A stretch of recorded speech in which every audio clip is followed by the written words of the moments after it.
Assalamualaikum warahmatullahi wabarakatuh. Perkenalkan, nama saya Gina Napsia, NIM 19,02026037, kelas HPIB 4, Program Studi Hukum Pidana Islam, Fakultas Syariah dan Hukum UIN Wali Songo, Semarang. Saya akan membahas 5 pembahasan. Yang pertama itu sejarah pembentukan Undang-Undang Dasar 1945. Lalu yang kedua yaitu sejarah peralihan ke Undang-Undang Dasar Republik Indonesia Serikat pada tahun 1949. Lalu yang ketiga yaitu sejarah peralihan ke Undang-Undang Dasar sementara 1950. Lalu sejarah kembali berlakunya Undang-Undang Dasar 1945, dan yang terakhir latar belakang dilakukannya amandemen Undang-Undang Dasar 1945. Baik, untuk pembahasan yang pertama, sejarah pembentukan Undang-Undang Dasar 1945. Pada tanggal 28 Mei 1945, Jepang melantik BPUPKI. Seperti yang kita tahu, pada waktu itu Jepang sudah menjanjikan kemerdekaan kepada negara Indonesia dan masyarakat Indonesia. Lalu BPUPKI mengadakan 2 kali sidang. Sidang pertama pada tanggal 29 Mei 1945 sampai tanggal 1 Juni 1945, membicarakan tentang filsafah dari Indonesia Merdeka. Lalu sidang kedua pada tanggal 10 Juni 1945 sampai 17 Juli 1945, membahas tentang rancangan undang-undang dasar dan membentuk panitia hukum dasar, dan panitia hukum dasar ini membentuk lagi panitia kecil. Dan pada tanggal 13 Juli 1945, panitia kecil memberikan laporan kepada panitia hukum dasar tentang rancangan undang-undang dasar dan disetujui oleh BPUPKI pada tanggal 16 Juli 1945. Kemudian Jepang membentuk PPKI. Tetapi karena Jepang menyerah pada sekutu, PPKI diambil alih oleh Indonesia dan dibentuk kembali pada tanggal 18 Agustus 1945.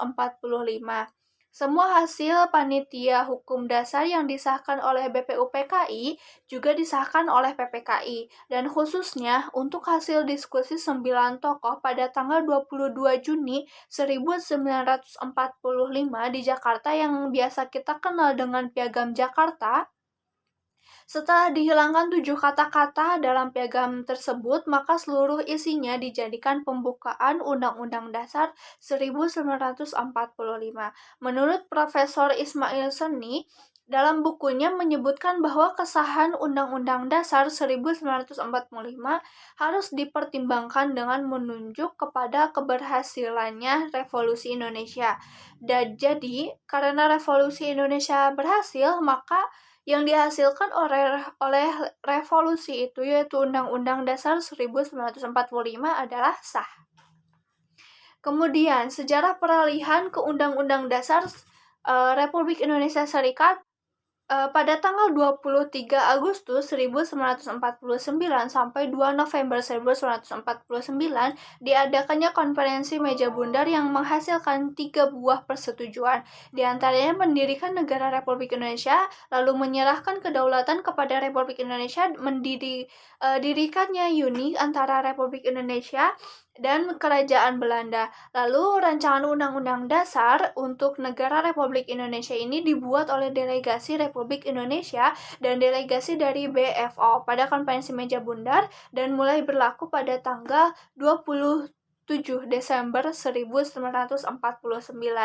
Undang-Undang Dasar 1945 yang pada sebelumnya berlaku untuk seluruh masyarakat Indonesia mulai pada tanggal 27 Desember 1949, Undang-Undang Dasar 1945 ini hanya berlaku untuk wilayah Negara Republik Indonesia. Lalu pada pasal 186 Undang-Undang Dasar Republik Indonesia Serikat disebutkan bahwa konstituante bersama-sama dengan pemerintah selekas-lekasnya menetapkan Konstitusi Republik Indonesia Serikat.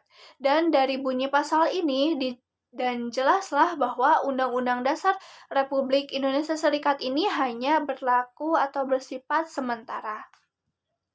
Lalu kemudian sejarah peralihan ke Undang-Undang Dasar Sementara pada tahun 1904 pada tahun 1950 Republik Indonesia Serikat ini hanya bertahan sementara dan menyisakan 3 wilayah negara. Dan 3 wilayah negara ini pada akhirnya semuanya setuju untuk kembali kepada Kesatuan Republik Indonesia. Dengan begitu perlu adanya Undang-Undang Dasar baru. Maka pada tanggal 12 Agustus 1950 disahkanlah rancangan Undang-Undang Dasar baru oleh Badan Pekerja Komite Nasional Pusat dan DPR serta Senat Republik Indonesia Serikat pada tanggal 14 Agustus 1950 dan berlakulah Undang-Undang Dasar baru ini pada tanggal 17 Agustus 1950. Tetapi Undang-Undang Dasar 1950 ini hanya bersifat sementara disebabkan karena badan yang menyusun Undang-Undang Dasar 1950 ini merasa dirinya kurang representatif. Sama halnya dengan yang menyusun Undang-Undang Dasar 1949. Selama perjalanannya, Indonesia menggunakan Undang-Undang 1950 ini mengalami beberapa kendala dalam masalah konstitusi yang dikhawatirkan dapat membuat perpecahan antar masyarakat Indonesia. Maka pada tanggal 22 April 1959 atas nama pemerintah, Presiden memberikan amanatnya di depan sidang pleno konstituante yang berisi anjuran agar konstituante menetapkan saja Undang-Undang Dasar 1945 sebagai Undang-Undang Dasar yang tetap bagi Republik Indonesia. Lalu, pada tanggal 5 Juli 1959, Presiden mengucapkan dekretnya yang hasilnya yaitu Undang-Undang Dasar 1945 menjadi Undang-Undang Dasar yang tetap untuk Republik Indonesia. Lalu sejarah kembalinya berlaku Undang-Undang Dasar 1945 dengan dekret Presiden yang tadi pada tanggal 5 Juli 1959, maka mulai berlaku kembali Undang-Undang Dasar 1945 di bawah Undang-Undang Dasar 1945 untuk pertama kalinya dilaksanakan pemilihan umum pada tanggal 3 Juli 1971. Sebagai hasil dari pemilihan umum tersebut, maka pada tanggal 28 Oktober 1971 dilantiklah DPR. Dan pada tanggal 1 Oktober 1972 MPR pun dilantik.